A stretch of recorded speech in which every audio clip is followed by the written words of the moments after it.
Welcome back to our next video. So in this video, we're going to be working a gravimetry past paper question. So it's from 2017, question 2, part D of that question had to do with gravimetry. So it says that a gravimetric analysis was performed to estimate the percentage of calcium in a sample containing 0.496 gram of limestone was dissolved in an acidic solution. The calcium was precipitated as hydrated calcium oxalate and dried, and the precipitate was found to have a mass of 0.619 gram, right? So gravimetric analysis, or in this instance, we want to know the percentage of calcium in a sample of limestone. So calcium is in the form of calcium carbonate. So in gravimetric analysis, what we need to do is separate the calcium ion, which is what we are interested in, from the carbonate ion. Now, calcium carbonate is insoluble in water, so we cannot just make a solution of calcium carbonate. And the reason you're seeing here that it was dissolved in an acidic solution is for that reason. It is insoluble in solid. So we need to react it with an acid. So for example, if you had reacted with if you had reacted with if you had reacted with hydrochloric acid, then you would get calcium chloride, which is a soluble salt, right? You would get calcium chloride, carbon dioxide, and water. So carbonate with acid, you get the salt, you get CO2 and water. So that is why we had to dissolve the calcium carbonate in an acidic solution. Now calcium chloride aqueous, this right here, even though you see the two of them together, right? That's because we're just writing the formula. But a solution of calcium carbonate, it means the calcium ions are separated from the chloride ions. So calcium chloride aqueous, it means I have a solution containing calcium ions and chloride ions. So once you react it with the with whichever acid, this is the scenario of it. Because remember, the carbon dioxide is a gas, so it would have escaped the container. So what you have remaining are calcium ions. So of course, this is a container. So we'd have the solution, right? With calcium ions and chloride ions dissolved. Next now, if you notice, it says the calcium was then precipitated and hydrated calcium oxalate. It was dried and the precipitate weighed. So if you know about gravimetry and the procedure, if you want to get your ion of interest, you have to form a precipitate. So you have to convert it to a solid. Now calcium oxalate is insoluble. So let me just visualize it for you. So when you have the calcium ion, all right, C2O4 2 minus, that's the oxalate ion.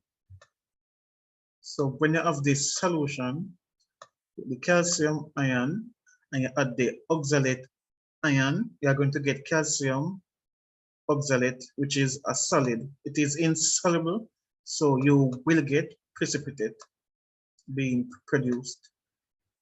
All right. So as you know, in precipitation, gravimetry, once you get the precipitate being formed, so these would be the precipitate of calcium oxalate, right? And so you'd of course filter this mixture, collect the precipitate, and you would have to dry it, right? So that is what is happening here. You have your precipitate now of calcium oxalate. So when you add the acid, it reacts with calcium carbonate to give calcium chloride, carbon dioxide, and water.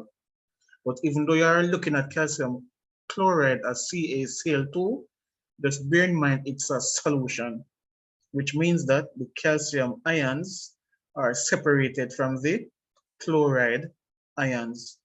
So when you add the oxalate ion,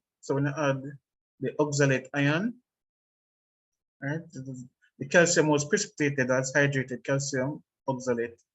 So when oxalate is added to it, it is going to react with the calcium to give calcium oxalate, which is insoluble. So just filter, wash the precipitate as usual, you dry it and you weigh it. So at the end, the precipitate of calcium oxalate without any water, so hydrated means it contains water. So if you dry it, the water is removed from it. So the first question now that we have to answer,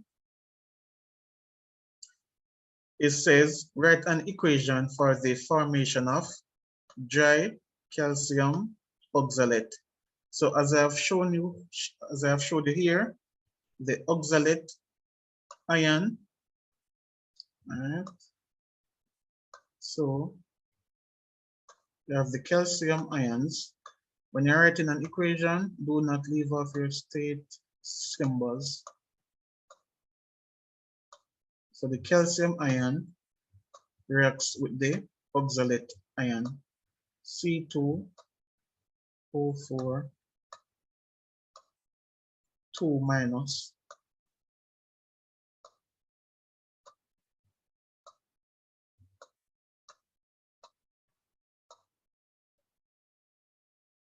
Let's say you did not know the charge of the oxalate ion. You should know that calcium is 2 plus.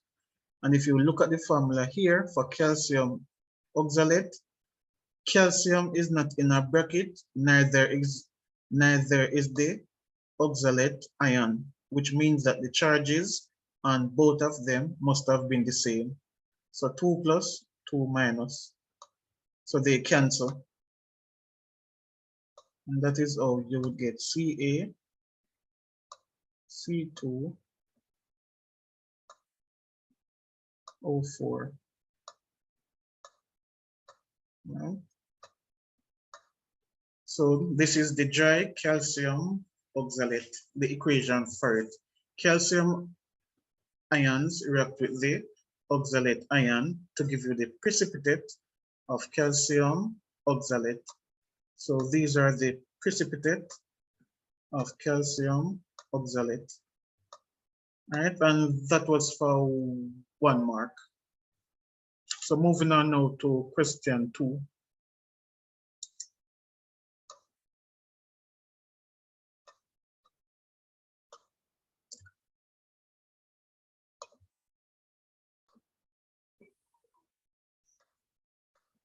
So the next question, it wants us to calculate the percentage of calcium in this sample.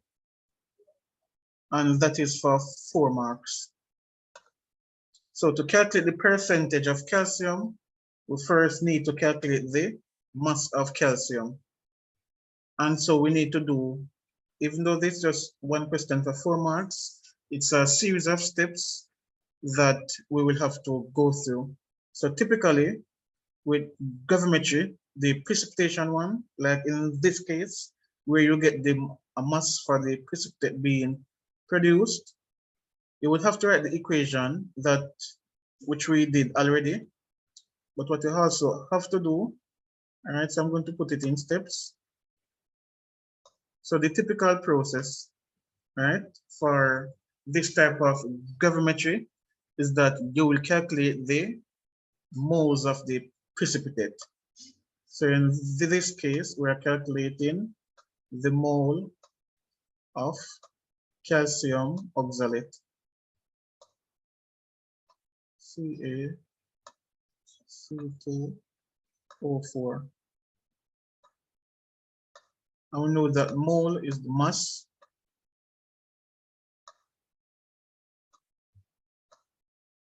divided by the molar mass. This 0.496, that's the mass of limestone. 0.619, that's the mass of the precipitate.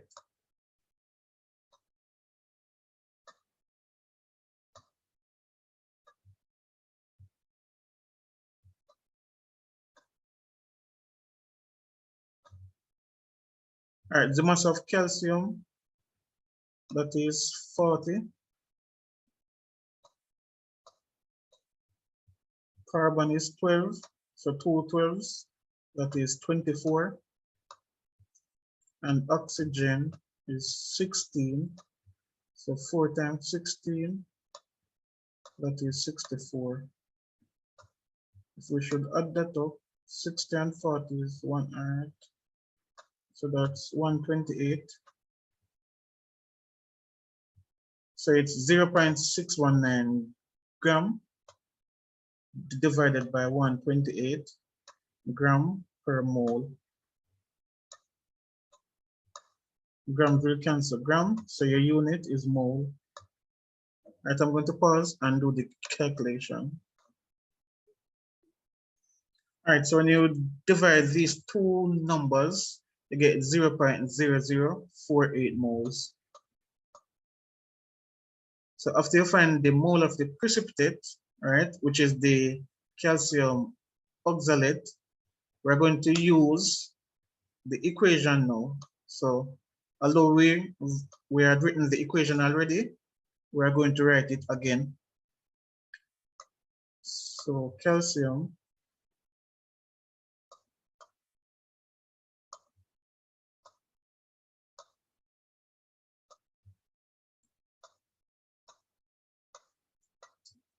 I'm not going to put in the stage symbol this time.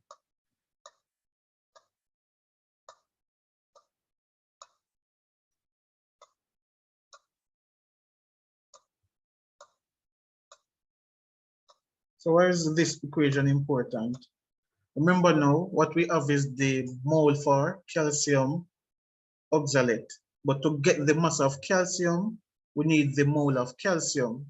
But we don't have any information for calcium. The mass that was given is for the precipitate calcium oxalate.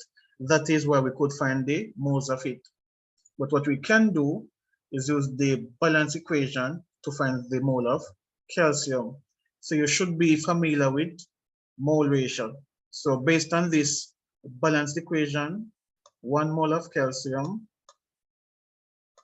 is equal to the 1 mole of calcium oxalate. So it's a 1-to-1 mole ratio.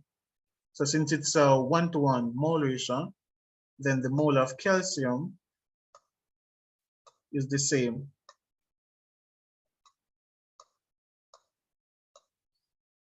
So the mole of Ca2 plus is equal to 0.00048 moles.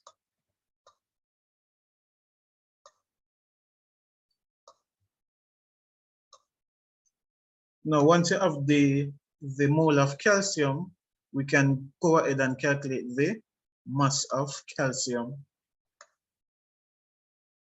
You should know that mass is equal to mole times molar mass.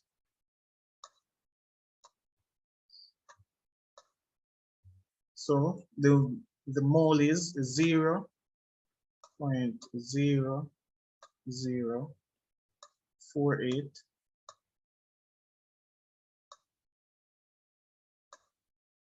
and the molar mass calcium, that is 40 gram per mole.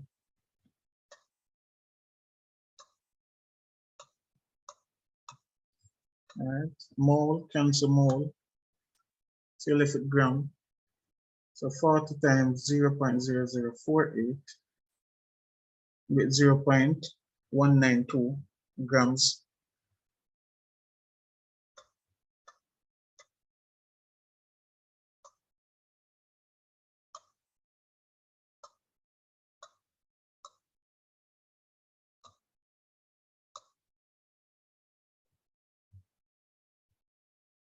So once you have the mass now, remember one, the percentage.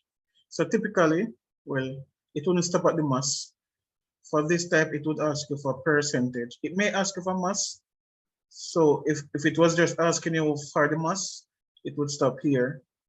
But when they want the percentage, it's the mass of the compound, right? In this case, it's the mass of the ion, which is calcium, all right? So it's there. So generally for percentage, it's the mass of the compound, all right? But for this, so let me just write it in. So I'm going to put the formula over here.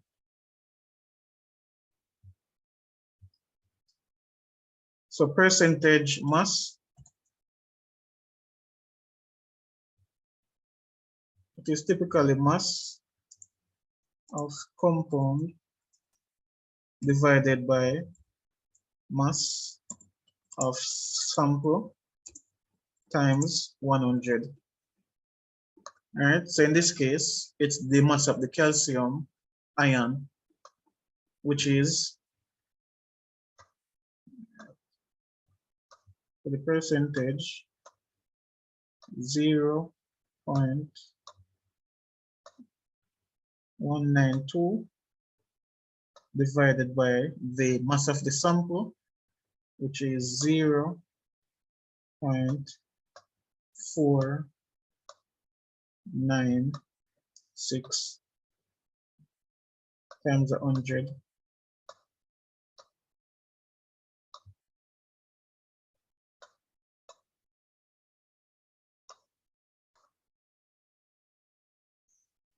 And you should get 38.7%, or if you want to round it off to 39. All right, so that's the answer. So for every gravimetric analysis, this is the process that you would go through. Calculate the mole of your precipitate, write the equation, right?